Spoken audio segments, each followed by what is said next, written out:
Think of it this way, जैसे हम लोग कोई एक गोल डिसाइड करते हैं भाई अपने लाइफ में, लेकिन उसके बाद हम लोग उस गोल को जैसे अचीव करने लगते हैं या फिर उसके आसपास भी पहुंचते हैं। सोचो तुमने बल्क करने का डिसाइड किया है, 58 kg तक तुमको बल्क करना है। भाई मैं अपने हाइट के हिसाब से इसको बता रहा हूँ, तो कई लोग का हाइट ज्यादा रहेगा तो वो लोग थोड़ा सा क्रिंज समझ सकते हैं। 58 kg सोलो का बहुत स्किनी रहते हैं तो भी होता होगा, लेकिन मेरा 5 फुट हाइट के साथ मेरा बॉडी वेट 52 kg में मेरा फिजिक चलता है, जो कि तुम लोग देख सकते हो। एंड अभी मैं अगर 58 kg तक बल्क करने का एक टारगेट लेता हूँ, तो फिर वहाँ पे एक टारगेट मैं जैसे अचीव करने लगूँ या फिर मेरा वेट 55 56 पहुँचे, लोग अपना जो मेंटल जो स्टैंडर्ड्स है उसको पुश करते हैं। उसके बाद वो लोग जो नया टारगेट है, वो लोग सोचते हैं कि मोमेंटम में चीज़ें चल रही है तो उसको और ऊपर चला दे। वो लोग 60 65 ऐसे अपने स्टैंडर्ड्स को बढ़ाते जाते हैं। ये चीज़ें बहुत बेहतरीन हैं जब तक तुम एक मैस्कुलिन मैन हो, अपने गोल्स के लिए compete कर रहे हो, तुम्हारे लाइफ में पर्पस तुम्हारे पेडेस्टल पे आता है, ये सारी चीज़ें बहुत अच्छे से वर्कआउट करती हैं। लेकिन सबसे बड़ा प्रॉब्लम तब होता है जब एक्सटर्नल फैक्टर्स या फिर बोलो कि तुम्हारे लाइफ का जो भी सिचुएशन है वो बेकार होने लग जाए। एक्सटर्नल फैक्टर्स की वजह से तुम कोई रट में चले गए, या फिर तुम्हारा कुछ भी चीज़ें वर्कआउट नहीं कर रही है, तुम्हारे को जस्ट यहाँ पे अपने आप को होल्ड करना था मेंटली। एंड बहुत सारे लाइफ में बहुत सारी चीज़ें होती है, केवल ये चीज़ें ही नहीं है, तो तुमको वो सारी चीज़ों को सोचना था। अब तुम्हारा गोल थोड़ा सा स्लैक ऑफ करने लगा, लेकिन तुम्हारा मेंटल स्टैंडर्ड्स पुश करने का अगर आदत रहेगा तो तुम बार बार अपने स्टैंडर्ड्स को वन अप करते रहोगे। वन अपिज्म बोलते हैं इसी को। एंड अगर तुम वन अपिज्म में फंस गए तो उसके बाद तुम अपने स्टैंडर्ड्स को बढ़ाते जाओगे, लेकिन तुम्हारे एक्सटर्नल फैक्टर्स तुमको सप्रेस कर रहे हैं। तुम बाकी सारी चीज़ों में उसको और रिफ्लेक्ट करोगे कि अब इस गोल में नहीं कर पा रहा हूँ तो इस पे थोड़ा सा और स्टैंडर्ड पुश करता हूँ। एंड उसी तरीके से तुम एक लूप में फंस जाते हो जहाँ पे तुम अपने आप को ओवर वैल्यू करने लग जाते हो किसी भी कंडीशन में। एंड इसकी वजह से जब तुम उन चीज़ों को कंप्लीट नहीं कर पाते, क्योंकि मैन ऑफ योर वर्ड्स ये चीज़ तुमने सुना होगा, अगर तुम लोग को सेल्फ रिस्पेक्ट बिल्ड करना हो तो सबसे पहले तो जो भी तुम बोलते हो, एक अगर वर्ड बोल दिया तुमने तो उसको लेजिट मीन करो। वो चीज़ें तुम कर पाओ वैसे वर्ड से बोलो। अपने मन में भले से कुछ भी सोचते रहो कि मैं ऐसा उखाड़ दूंगा, कुछ भी फैंटेसाइज करते रहते हो, लेकिन अगर तुमने बोल दिया कि मैं 10 किलोमीटर रन करूंगा तो उसको करोगे। जब तो वो तुम्हारा सेल्फ रिस्पेक्ट बूस्ट करता है। तो उसी तरीके से अगर तुमने सोच लिया भाई कि मैं वन अपिज्म के थ्रू मैं बढ़ाते जाऊंगा, एंड उसके बाद जब तुम उस स्टैंडर्ड्स को मीट नहीं करते हो तब तुम्हारा सेल्फ स्टीम हिट लेता है। वहाँ पे तुम अपने आप को लोअर समझने लगते हो, अपने आइस में तुम लोगों का रिस्पेक्ट खुद कम होते जाता है, तुम अपने आप को केपेबल नहीं समझते हो। उसकी वजह से तुम्हारा मेंटल बैंडविड्थ या फिर बोले तो मेंटल जो स्टेट है वो फक अप होने चालू होता है। एंड उसकी वजह से तुम लोग चीज़ें जब पुश नहीं कर पाते हो तो तुम एक और डीप डाउन रट में चले जाते हो। वहाँ पे उसके बाद अब तुम्हारे पास सेल्फ स्टीम भी नहीं है, तुम्हारे पास विल पावर भी खत्म हो गया, तुम्हारे को समझ में आ रहा है कि तुम कुछ नहीं कर सकते। एंड कई लोग जब वापस से पुश बैक करने का ट्राई करते हैं थोड़ा सा, तो वो लोग करते क्या है कि अगर मान लो भाई तुम पहले 120 kg बेंच करते थे, अब 120 kg बेंच के बाद अगर तुम्हारा एक इंजरी हो गया, तो उसके बाद जब तुम वापस से जिम में जाओगे तो जैसे वापस से खाली रॉड से चालू करोगे, उसके बाद स्लोली बिल्ड अप करोगे, एकदम से 120 kg नहीं जाओगे कि तुम्हारा ईगो ऐसा सोच रहा है कि तुम 120 kg कर सकते हो। तो तुरंत इंजरी के बाद आते साथ वहां पे तुम्हारा मसल तुम्हारा वार्म अप भी नहीं है, तुम जैसे पाए वैसे भाई भगाक से फिर से करोगे तो फिर इंजरी हो जाएगा। सिंपल सा बात है। उसको अपने आप को वापस से स्ट्रॉन्ग करोगे, फाउंडेशन को स्ट्रॉन्ग करोगे। उसी तरीके से जैसे तुम लोग किसी चीज़ में फेल होते हो, अब तुम लोग अगर 4 घंटे पढ़ाई कर सकते थे, अब 4 घंटे पढ़ाई के बीच में तुम अपने आप को फेल कर दिए, तुम्हारा स्ट्रीक टूट गया या फिर जो भी हुआ, तुम्हारे एक्सटर्नल फैक्टर्स आ गए। लेकिन जब तुम वापस से उस मार्कर को या फिर अपने ईगो को बोलते हो कि मैं यहाँ तक कर सकता हूँ, वैसे सिचुएशन में बैठते हो करने के लिए, तब समझ में आता है तुमको कि उस चीज़ के तुम तो अब केपेबल ही नहीं बचे हो। तुम यहाँ तो 1 घंटे ही पढ़ पा रहे हो, तुम्हारा दिमाग बहुत ज़्यादा डिस्ट्रैक्ट हो जा रहा है। एंड ये सब चीज़ें मैं एज एन एग्जांपल बता रहा हूँ। तो फिर उस तरीके से तुम्हारा जो एक लेवल रहता है वो नीचे चले जाता है, लेकिन तुम्हारा ईगो समझ रहा है कि ये चीज़ें मैं यहाँ तक कर सकता हूँ। एंड इसीलिए तुम ऐसा सोचते हो कि कल मैं अब आज तो फेल कर दिया भाई, प्रोक्रेस्टिनेट कर दिया या फिर जो भी कर दिया, लेकिन कल जाके मैं इन चीज़ों को और करूँगा।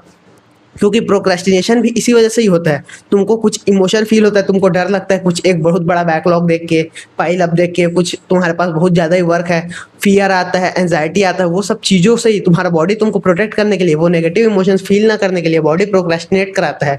तो अगर तुम प्रोक्रेस्टिनेट करने चालू किए तो उसके वजह से वो पाइल अप होते जाता है और तुम अपने आप को बार बार स्टैंडर्ड वन अपिज्म में सोचते जाते हो कि तुम अपने आप को कल अगर आज 10 मिनट मेडिटेशन नहीं किया तो 20 मिनट मेडिटेशन कल करूंगा, जिससे आज का भी कवर हो जाएगा। अब इस तरीके से अगर तुम सोचोगे तो सोचो कि तुम अपने आप को अगर 10 मिनट भी मेडिटेशन एक दिन पर नहीं करा पा रहे हो तो अगले दिन 20 मिनट कराने के लिए बोलोगे, तो यहाँ पे तुम्हारा सेल्फ रिस्पेक्ट तो डाउन होगा, क्योंकि ये चीज़ें तुम कर ही नहीं सकते, तुम इसके केपेबल ही नहीं बच गए हो। लेकिन तुम्हारा ईगो सोच रहा है कि मैं ये सारी चीज़ें बहुत इजीली कर सकता हूँ, ये सारी चीज़ें मेरे लिए बहुत इजी था। एंड यहीं पे भाई तुम फंस जाते हो पूरी तरीके से, तुम एक बहुत डीप डाउन रट में चले जाते हो। इससे जब तुम बाहर निकलो अपने पूरे विल पावर के साथ, तब तक बहुत लेट हो जाया रहता है, तुम बहुत कुछ अपने मोमेंटम खो चुके रहते हो, तुम बहुत कुछ प्रोग्रेस स्टेबल पे छोड़ दिए रहते हो। और कंपटीशन तुम जान रहे हो कितना क्रेजी है, इंडिया में रहते हो भाई, तुमको ये चीज़ समझाने का जरूरत नहीं है। हर एक आदमी तुम्हारे आसपास जितने भी लोग देख रहे हैं, हर एक चीज़ के लिए कम्पीट कर रहा है, चाहे वो कहीं पे तुम्हारा स्पॉट हो, कोई क्रश हो तुम्हारी, कुछ भी हो, वो हर एक चीज़ के लिए वहाँ पे कंपटीशन चल रहा है। वहाँ पे हर कोई तुम्हारे इस डिजायर्ड गोल को चाहता है, क्योंकि अगर वो गोल तुम कुछ चाहते हो तो उसका कुछ अच्छा ही मीनिंग होगा भाई। तुम इंस्टाग्राम में इतने ज़्यादा ब्रेन वॉश हो कि तुमको दिख रहा है कि स्टेटस क्या चीज़ों से आ रहा है, किन सारी चीज़ों में लेवल्स चल रहे हैं, एंड उतना ऊंचा लेवल का देख के तुम नीचे लेवल का एस्पिरेशन या फिर गोल तो नहीं रखे होगे, गोल भी बहुत ऊंचा ही रखे होगे। तो अगर वो गोल तुमको चाहिए तो बाकी लोगों को भी तो वो चाहिए, ये चीज़ सोचो। तो ऐसे में तुम अपना टाइम वेस्ट नहीं कर सकते। तो सबसे इजी एक तरीका रहता है जहाँ पे तुम लोग को सक्सेस का बार अपना नीचे करना है। जस्ट जो एकदम एंट्री पॉइंट रहता है, अगर मेडिटेशन करना है तो वहाँ पे केवल 1 मिनट मेडिटेशन किया, अगर पढ़ाई करना है भाई 5 मिनट पढ़ाई किया। अगर तुम इस तरीके से वापस से जिस भी एक्टिविटी में फेल कर दिए हो, उसमें 1 अप करने की जगह 1 डाउन या फिर 10 डाउन करके भी वापस से चालू करते हो, वहाँ से कोर फाउंडेशन से जहाँ से तुम बिल्ड कर सको। अब तुमने जिम कर रहे थे भाई कंसिस्टेंटली 1 महीना किया, अब उसके बाद तुम्हारे पास कुछ रीज़न आ गया कि तुम 3-4 दिन नहीं जा पाए। अब 3-4 दिन नहीं जा पाए तो वहाँ पे स्ट्रेंथ उतना लॉस नहीं होता है, लेकिन अगर तुम्हारा स्ट्रेंथ लॉस नहीं होता है, हाँ सही बात है। अगर बहुत बड़ा गैप ले लिया किसी चीज़ से, उसके बाद जब जाओगे तो तुम्हारे जिम में वापस से तुमको छोटा से छोटा एक्सरसाइज चालू करना है, जहाँ पे एकदम कम वेट के साथ तुम्हारा माइंड मसल कनेक्शन को वापस लाओ। माइंड मसल कनेक्शन तुम्हारे हर एक चीज़ों में रहता है, हर एक चीज़ यहाँ पे जिस लेवल में तुम कर रहे थे उन सारी चीज़ों को जब तुम करने का चालू करोगे वापस से एकदम फाउंडेशन लेवल से, स्लो लेवल से, एकदम बिगिनर लेवल से, अपने आप को थोड़ा सा ईगो साइड में रख के, तो वापस से तुम जल्दी जल्दी क्लाइंब अप करोगे माइंड मसल कनेक्शन की वजह से। एंड वो लेवल 1 करने की वजह से तुमको मूड हो सकता है कि क्या पता मैं लेवल 3 का भी टास्क कर दूँ।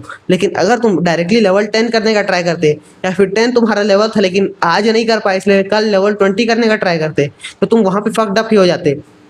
तो इसलिए लेवल 1 करने का चालू करो, जो भी टास्क है इन हैंड। बेसिकली अगर तुम कंप्लीट करोगे उस टास्क को तो तुम्हारे अंदर और मोटिवेशन आएगा कि तुम उन सारी चीज़ों को वापस से कर सको। एंड जब तुम उसको स्लोली प्रोग्रेस करते करते जब उस लेवल पे लेके जाओगे तो उसके ऊपर आराम से जाओगे, क्योंकि यहाँ पे प्रोग्रेस जो रहता है वो मोटिवेशन की वजह से तुम एक मोमेंटम गेन कर लोगे, अपवर्ड मोमेंटम। एंड वो बहुत जल्दी कैचअप होता है माइंड मसल कनेक्शन की वजह से। जो गैप है जहाँ पे तुम स्टार्टिंग से लेके जहाँ तक अचीव किए थे वो बहुत इजीली कंप्लीट होगा अगर एक बार तुमने उसको अचीव कर लिया तो। एंड ये सारी चीज़ें अपने दिमाग में समझते ही तुम जस्ट कंपटीशन से बहुत आगे हो जाओगे, क्योंकि हर एक आदमी अपने आप को वहाँ पे पनिश कर रहा होगा, लेकिन तुम अपने जो आप है उसको सेल्फ केयर दिखा के थोड़ा सा अपने आप को समझ के वहाँ पे एक बेसिकली अपने आप को थोड़ा सा रिलैक्स दोगे एंड स्ट्रेट जंप इन करोगे उन टास्क के ऊपर। एंड ये तुमको एक बेस्ट मैन बनने में मदद करता है। एंड करंटली ये सारे चीज़ें 1 अपिज्म, ये सारे कॉन्सेप्ट मैं भी समझ रहा हूँ भाई। मैं अभी अभी अपना एक कोर्स कंप्लीट किया हूँ बना के, लेकिन आज फिर से मेरे को उस चीज़ों पे और मॉडिफाई करने के लिए और एक हाइप आ रहा था, लेकिन वहाँ पे एक लेवल में अगर ले लिया हूँ तो हद से ज़्यादा पुश करूँगा तो चीज़ें बिगड़ सकती है। एंड अगर वो कोर्स तुम लोग को चेकआउट करना है तो top link in the description checkout कर लेना।